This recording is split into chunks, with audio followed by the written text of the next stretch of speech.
What's up, everyone? I am here today with none other than Dan the Man. Mr. Dan Fulkerson is one of San Diego's top lawyers, personal injury lawyers. Not just San Diego, not just California, but one of the top lawyers in the country. If you can't tell by all these awards surrounding me, top 40 under 40 multiple times, and more impressive than his massive success with his law firm and his business, what's most impressive is Dan's sense of purpose. Everything he does it with passion, purpose, and congruency to who he is and what his path in life is. Dan does not look like any lawyer you will ever see. He walks in the room, he's got Air Force Ones and a AJ ones. Or J. I'm sorry.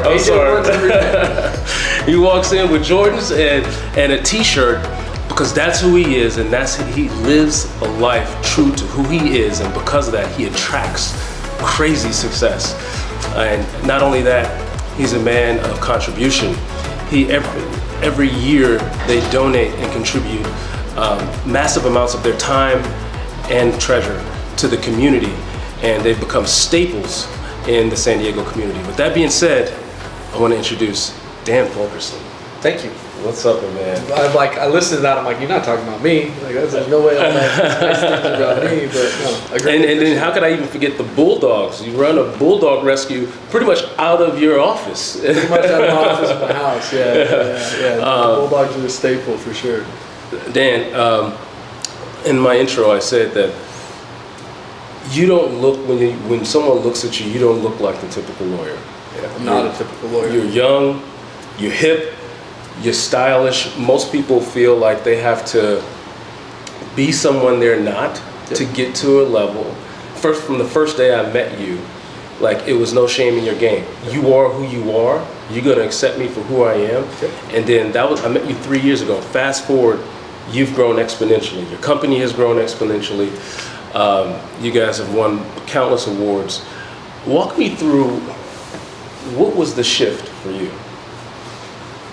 I mean, I did the suit and tie thing for a long time. I played that game, and like, I think hit a part, like in life, you do have to conform before you get to where you want to be. But once I got to a place where I knew that my reputation and my work spoke for itself, I wanted to be sincerely me in every situation, in every environment, right? And I am not a suit and tie guy. That is not my comfort. I don't like the stuffiness. I don't like the law firm, old books, like, let me pretentiously look down my nose at you. Yeah.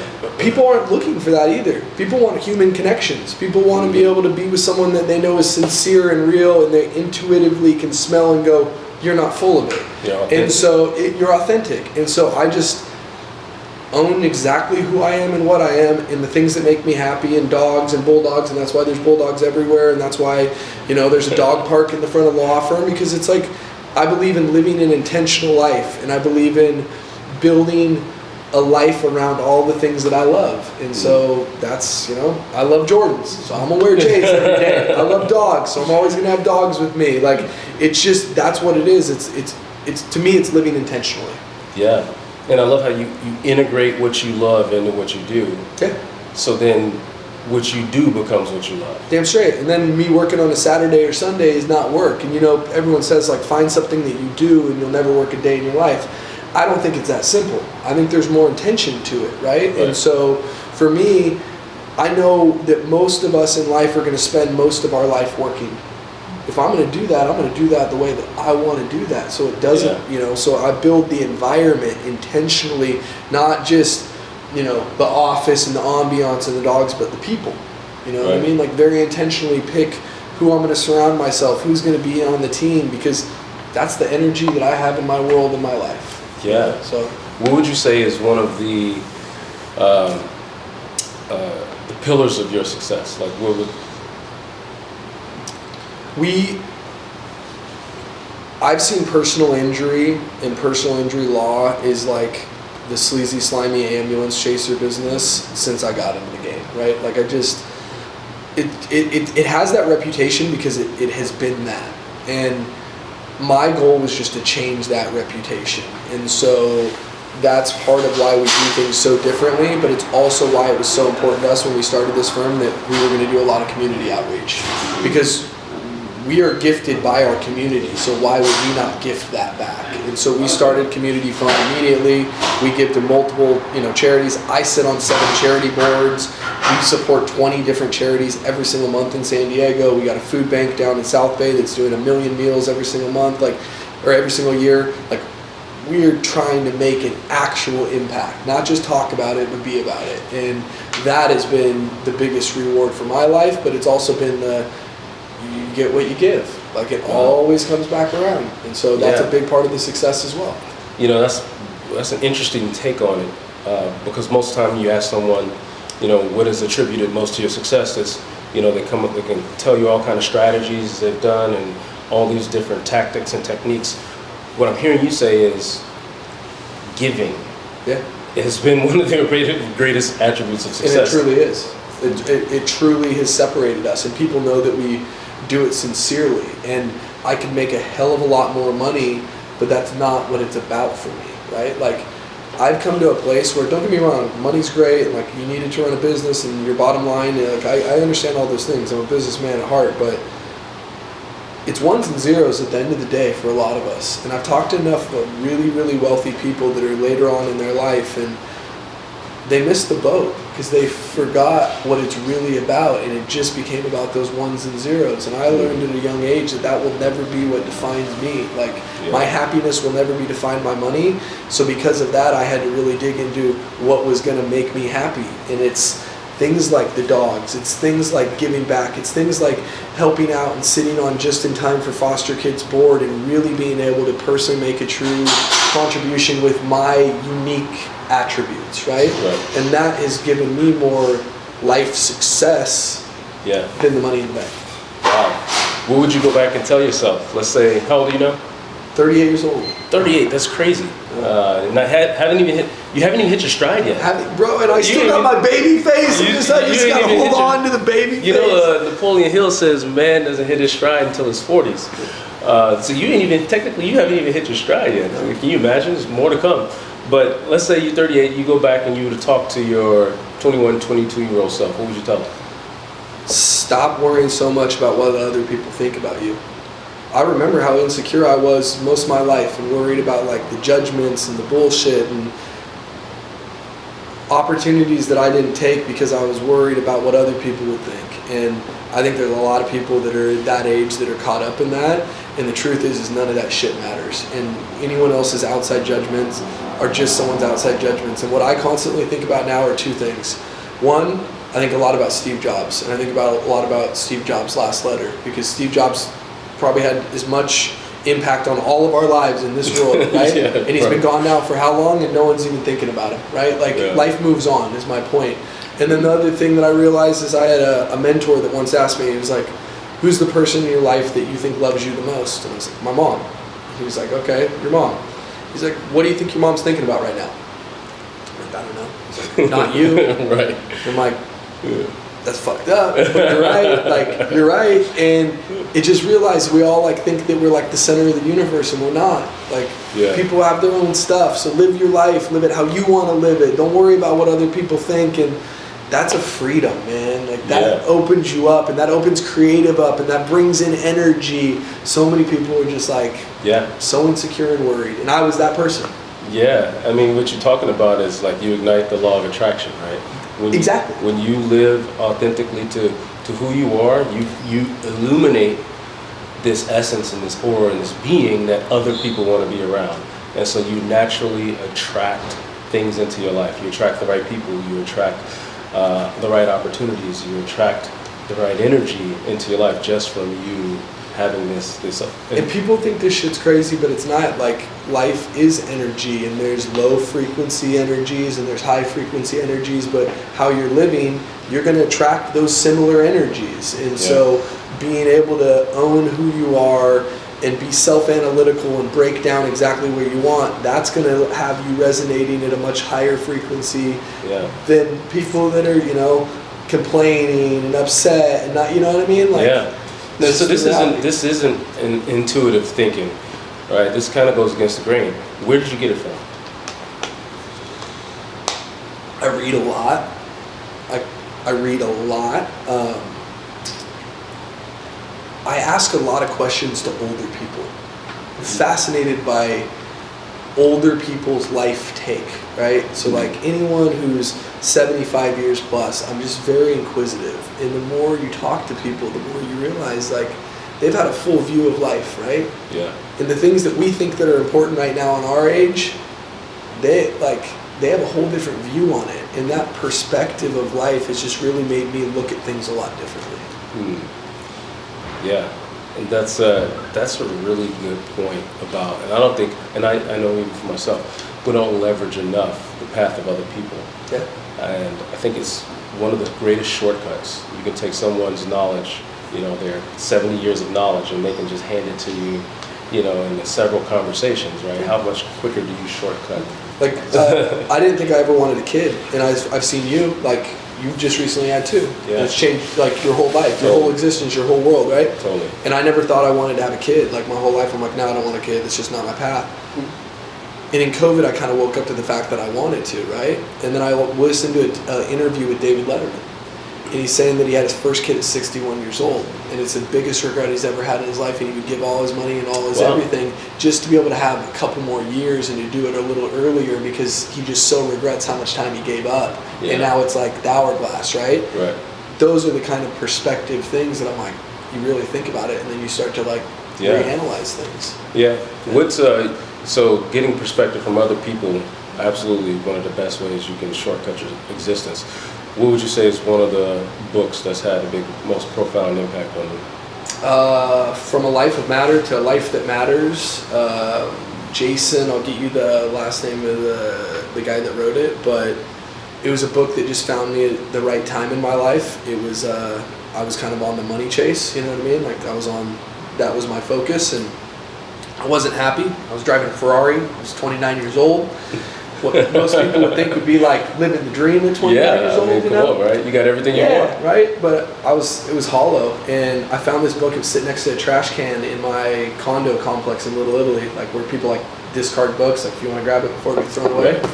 I never picked up books, but I picked it up, took it home, popped it open, read the whole thing, sitting there, like read it for like 5 hours straight, and I like finish it, and I opened the cover of it. And it's signed by the artist or by the author, and the whole book was about like his journey through like money being his motivator to what's really important. His mom got cancer and died, and he had to like re-find himself, right? And that book changed my life. Like that book, from that day moving forward, my life was driven by something different. It just, so that's my book.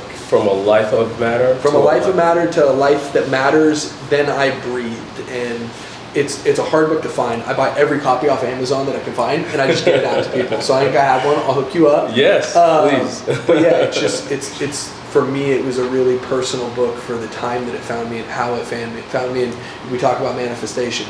That book found me. Like that, I needed that book at that time. Dude, this is a powerful conversation. I think it should release people of the shackles of needing to be perfect, having this expectation, trying to look good for others and trying to live for others, as opposed to living for themselves and their true, like, authentic selves and being their authentic selves. And so what I'm hearing you say, the more connected you are to who you are, what you want, and living in that, the more things will find. And it's going to be insecure, and you'll have moments that will reinstate that it's the right path. And what I mean by that is, like, I still had moments like I remember 3 years ago I had a guy come in, and he was like a 75-year-old guy, and he sits down, and I'm dressed like this, and he sits down with me, and the first thing he says is like, I just want to let you know I'm not signing up with you. My son just wanted me to come meet with you, so I'm here out of respect for my son, but so-and-so is an attorney, he's a good friend of mine, an older guy, he's like, I'm going with him, I just want to let you know I'm just here out of respect. Cool, no worries. And I sit down, and I kick up my feet, and we're just sitting, and we just talk for like an hour about life. Like, not about anything specific, just about life. Yeah. And at the end of this hour, this dude just goes, bring me your paperwork, I'm not going anywhere, right? And it was in that moment, I'm like, if I'm just me, and just truly authentically me, that's enough. And if it's not enough for everyone, that's okay, because it's enough, right? And those kind of reinstating moments help keep you moving. Yeah. I had a similar story. I was fresh out of college, working for a Fortune 500 company in sales.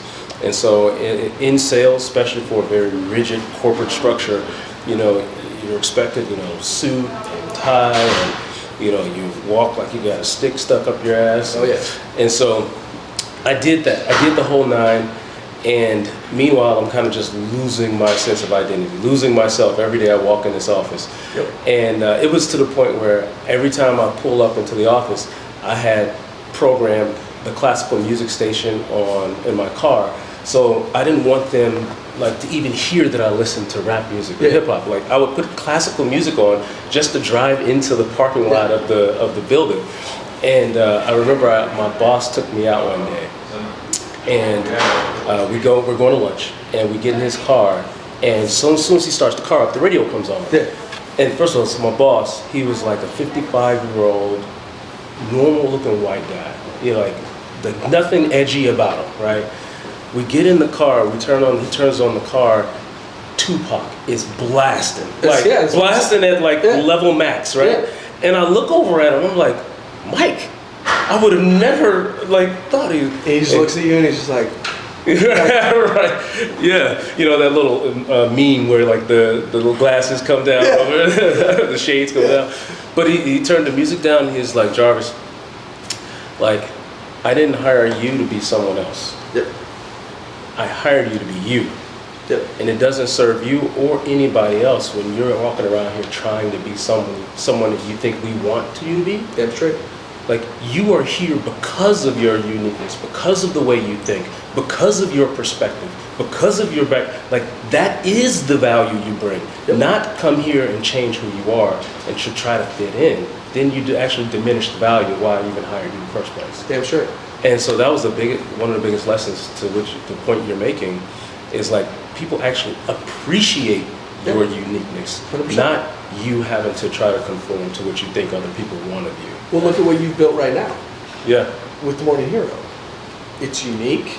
It's outside the box. You're wearing an every damn day shirt every damn day. Every damn day. With the sport coat, with the swag.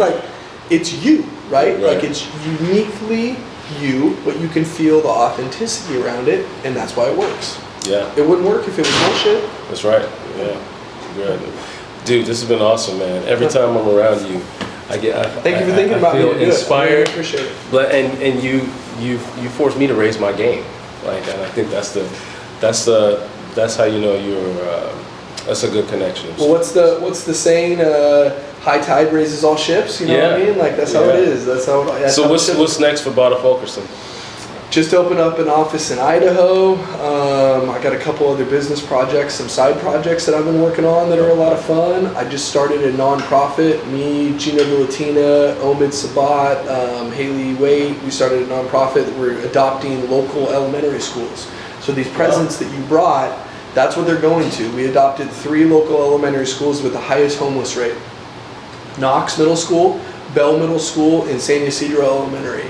And we're going to be providing presents for them for the holidays, but we also, on an ongoing basis, we go in there, we provide school supplies for the school, fun Fridays for the kids, teacher awareness, or teacher appreciation events where we bring Barbusa and local restaurants to the schools, but we're trying to fill the gap and the void that a lot of these schools are facing. And in 18 months, we've raised over $500,000 for these 3 schools. So it's an amazing thing to be able to watch it in action, and we give each school a 2-year commitment, so it's a long-term type of impact. But I'll have to bring you out to check it out because it's a lot of the same type of similar belief systems that you're imparting, and is what we're trying to teach these teachers, because the mindfulness coaching, the meditation, those type of practices, they just aren't there because they don't know about them. Totally.